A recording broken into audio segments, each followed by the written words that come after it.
নমস্কাৰ কেড studio' home চেনেলটোলৈ সকলোকে স্বাগতম জনাইছোঁ। আজি আমি অটোকেডত এটা বিশেষ ছেটিংছ শিকিম, মাউচটোৰ ছেটিং। আমি জানো যে আমি কম্পিউটাৰ বা লেপটপত সকলো কাম আজিকালি মাউচৰ দ্বাৰাই কৰোঁ। এই মাউচটোৰ বহুত কিছুমান ইম্পৰ্টেণ্ট ব্যৱহাৰ আছে এই অটোকেড ছফ্টৱেৰটোত। এই মাউচটো নহ'লে আমি একো কৰিব নোৱাৰোঁ। গতিকে আমি মাউচটোৰ ব্যৱহাৰটো ভালদৰে জানিব লাগিব। আমি আৰু এটা কথা কৈ দিছোঁ আগতে, ইয়াত যে এখন নেভিগেশ্যন পেনেল আছে, এই কাষতে ছফ্টৱেৰটোৰ, ইয়াৰ দ্বাৰাও আমি এই কামখিনি কৰিব পাৰোঁ, মাউচৰ কামখিনি। কিন্তু আমি মাউচৰে কৰাটো বেছি সহজ হয়, গতিকে আমি ইমান বিশেষ এই নেভিগেশ্যন পেনেলখন ইউজ নকৰোঁ। আমি জানো যে এটা মাউচত 3টা কি থাকে, ৰাইট কি, লেফ্ট কি আৰু মাজত যিটো চকা এটা থাকে, স্ক্ৰল বুলি কোৱা হয়, স্ক্ৰলিং কৰা হয়। তো আমি এই তিনিটা কিয়ে আমি ইউজ কৰিম, ৰাইট, লেফ্ট আৰু মিডল স্ক্ৰলিংটো। কেনেকৈ ব্যৱহাৰ কৰিম মই এটা এটাকৈ দেখাই গৈছোঁ। প্ৰথম মই দেখাইছোঁ, আমি লেফ্ট কিটো দেখাইছোঁ। লেফ্ট কিটো আমি বিশেষকৈ ব্যৱহাৰ কৰোঁ চিলেক্ট কৰিবৰ কাৰণে, অবজেক্ট এটা চিলেক্ট কৰিবলৈ। আমি অবজেক্ট এটা এনেকৈ অবজেক্ট এটাৰ ওপৰত গৈ জাষ্ট লেফ্ট ক্লিকটো কৰিলে অবজেক্টটো চিলেক্ট হৈ যায়। দেখিছেনে? এই অবজেক্টটো চিলেক্ট হৈ গৈছে। তেনেকৈ আকৌ ইয়াক আনচিলেক্ট কৰিবলৈ আমি কীবৰ্ডত এস্কেপ কীটো প্ৰেছ কৰিম। এতিয়া এইটো চিলেক্ট নাই হোৱা। তেনেকৈ আমি ইয়াত এটা অবজেক্ট এনেকৈ এটা লাইন, এটা চাৰ্কেল এনেকৈ চিলেক্ট কৰিব পাৰোঁ। এতিয়া চাওক, ইয়াত আৰু দুটা চিলেকশ্যন, এটা হ'ল আমি জাষ্ট ক্লিক কৰি অবজেক্ট এটাৰ ওপৰত চিলেক্ট কৰিব পাৰোঁ।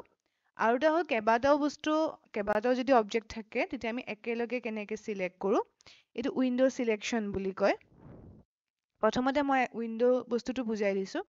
যেতিয়া আমি মই দেখাই দিছোঁ যে মাউচটো ওপৰত এনেকৈ ক্লিক কৰিছোঁ, লেফ্ট চাইডে ক্লিক কৰি আমি এনেকৈ তললৈ লৈ আহিছোঁ।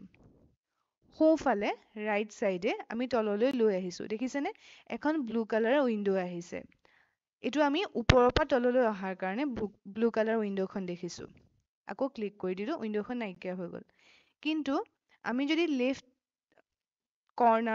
লেফ্টৰ লোৱাৰ কৰ্ণাৰৰ পৰা, মানে তলৰ পৰা আমি ওপৰলৈ যাওঁ, তেতিয়া কিন্তু আমাৰ এখন গ্ৰীণ কালাৰ উইণ্ড' আহে। এইখনো চিলেক্ট কৰিবৰ কাৰণে ইউজ কৰা হয়।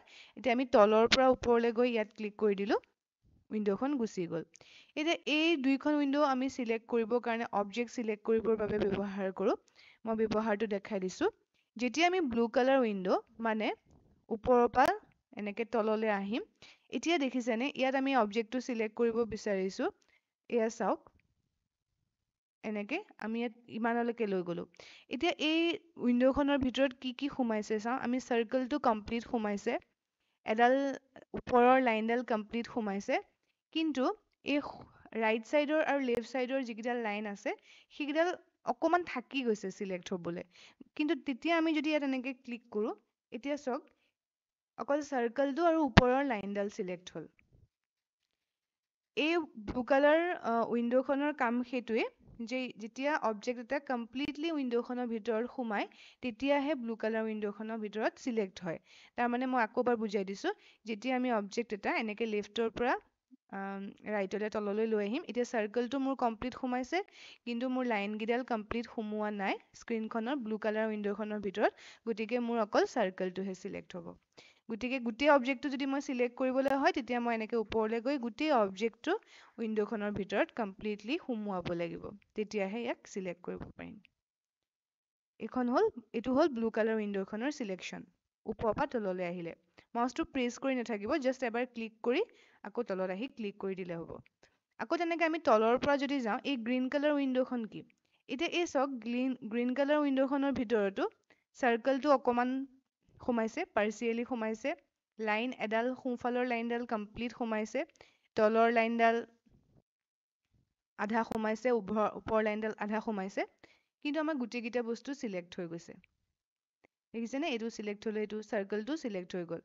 গতিকে মানে গ্ৰীণ কালাৰ উইণ্ড'খনৰ ইউজটো হ'ল, যিকোনো এটা বস্তু যেতিয়া আমি অকণমানো টাচ হয় অবজেক্টটোৰ, গ্ৰীণ কালাৰ উইণ্ড'খনে যেতিয়া টাচ কৰে পাৰ্চিয়েলি, তেতিয়া অবজেক্টটো চিলেক্ট হৈ যায়। কিন্তু ব্লু কালাৰ উইন্ডোখন আনিলে এই অবজেক্টটো এতিয়া চাওক এই লাইন দুডাল সোমোৱা নাই গতিকে সিলেক্ট নহয় বুজি পাইছে যেতিয়া আমি ওপৰৰ পৰা এনেকে ব্লু কালাৰ আনো তেতিয়া অবজেক্টটো কমপ্লিট সোমাব লাগিব তেতিয়াহে যিকেইটা অবজেক্ট আমি সিলেক্ট কৰিব বিচাৰো কমপ্লিট সোমাব লাগিব আৰু যদি আমি গ্ৰীণ কালাৰ উইন্ডোখন লৈ যাওঁ অকমান বস্তুটো জাষ্ট টাচ হ'লে অবজেক্টটো সিলেক্ট হৈ যাব আৰু আনসিলেক্ট কৰিবলৈ এস্কেপ কীটো আমি কিবৰ্ডত প্ৰেছ কৰিম এইটো হ'ল মাউছটোৰ লেফ্ট ক্লিকটোৰ ইউজ আমি সিলেক্ট কৰিবৰ কাৰণে অবজেক্টটো ইউজ কৰোঁ অবজেক্টটো আমি সিলেক্ট কৰি যিকোনো এটা এনেকে ক্লিক কৰি ইয়াক আমি পিছত শিকিম ইয়াত আমি মুভ কৰিব পাৰিম ডিলিট কৰিব পাৰিম এতিয়া ধৰক এইটো ডিলিট কৰিব লাগে সিলেক্ট কৰি কিবৰ্ডত ডিলিট প্ৰেছ কৰিলে অবজেক্টটো সিলেক্ট হৈ যাব দ্বিতীয়তে আহিলে ৰাইট ক্লিকটোৰ ইউজ ৰাইট ক্লিকটো আমি যেতিয়া একো অপশ্যন সিলেক্ট হোৱা নাই এতিয়া চাওক কমাণ্ড লাইনত একো আমাৰ অপশ্যন সিলেক্ট হৈ থকা নাই মানে আমি একো টুলস ইউজ কৰা নাই বৰ্তমান ইয়াত টাইপে কমাণ্ডে হৈ আছে তো এনেকুৱা অৱস্থাত আমি কিবা এটা জাষ্ট যদি অকল স্ক্ৰীনখনৰ ওপৰত ৰাইট ক্লিক কৰোঁ আমাৰ এইখন লিষ্ট এখন আহে এখন লাহে লাহে আমি বুজি পাম কেনেকৈ কি কৰা হয় মই লাষ্ট ক্লাছত দেখাইছিলোঁ কিছুমান ছেটিংছ গতিকে অটোকেটৰ যিকোনো ছেটিংছলৈ যাবলৈ ৰাইট ক্লিক কৰি অপশ্যনছত গ'লে আমি এই কিছুমান ডিছপ্লে ছেটিংছ বেকগ্ৰাউণ্ডৰ কালাৰ চেঞ্জ কৰিবলৈ ক্ৰছ হেয়াৰৰ কালাৰ চাইজ এইবোৰ চেঞ্জ কৰিবলৈ বিভিন্ন ছেটিংছ আছে ইয়ালৈ আমি যাব পাৰোঁ এইবোৰ গোটেইবোৰ ইমান প্ৰয়োজন নহয় যিবোৰ দৰকাৰ হয় মই লাহে লাহে পিছত দেখাই যাম এইটো হ'ল ৰাইট ক্লিকৰ ইউজ বা আমি অবজেক্ট এটা যেতিয়া সিলেক্ট কৰিলোঁ ধৰক এইটো সিলেক্ট কৰিলোঁ এতিয়া যদি আমি ইয়াতে ৰাইট ক্লিক কৰোঁ সিলেক্ট কৰি ৰাইট ক্লিক কৰোঁ তেতিয়া আমি ইয়াৰ পৰা অবজেক্ট এটা ডিলিট কৰিব পাৰোঁ ইৰেজ বা আমি পিছত শিকিম এই অপশ্যনকেইটাও আমি এই টুলছবোৰ মুভ কপি এই অবজেক্টকেইটাও আমি সিলেক্ট কৰিব পাৰোঁ এয়া হ'ল আমাৰ লেফ্ট ক্লিক আৰু ৰাইট ক্লিকৰ ব্যৱহাৰ নেক্সট আহিলে মাউছটোৰ চকাটো যিটো স্ক্ৰলিং কৰা হয় হুইলটোৰ ইউজ হুইলটো তিনিটা ধৰণে ইউজ কৰা হয় এতিয়া মই ইয়াত দেখাই দিছোঁ কেনেকৈ আমি হুইলটো ইউজ কৰোঁ প্ৰথম হ'ল আমি মাউছটো চকাটোৰে আমি জুম আউট জুম ইন কৰিব পাৰোঁ জাষ্ট স্ক্ৰল কৰিলে এয়া জুম আউট জুম ইন জুম যিখিনি জেগাত লাগে আপুনি কাৰ্চাৰডাল তালে নিব ধৰক মোক এতিয়া এইকণ জেগাত লাগে তো এইখিনি আমি জুম কৰিম আমাৰ যদি বহুত ডাঙৰ ড্ৰয়িং এটা থাকে তেতিয়া আমি যিকণ জেগাত ধৰক অকণমান কোনোবা এটা জেগাত আমাক ড্ৰয়িং এটা জুম কৰিব লগা হয় গতিকে আপোনাক যদি এই জেগাকণত জুম লাগে তো আপুনি এই কাৰ্চাৰডাল ইয়ালৈ নিব তাৰপিছত এনেকৈ জুম কৰিব অবজেক্টটো এনেকৈ স্ক্ৰল কৰিলে মাউছটোত জুম হ'ব এইটো হ'ল জুমৰ ইউজ আৰু এটা হ'ল যেতিয়া আমি সেই চকাটোকে মই কৈছোঁ চকাটোৰ তিনিটা ধৰণে ব্যৱহাৰ কৰোঁ এটা জুম আউট জুম ইন আৰু নেক্সটটো হ'ল পেনিং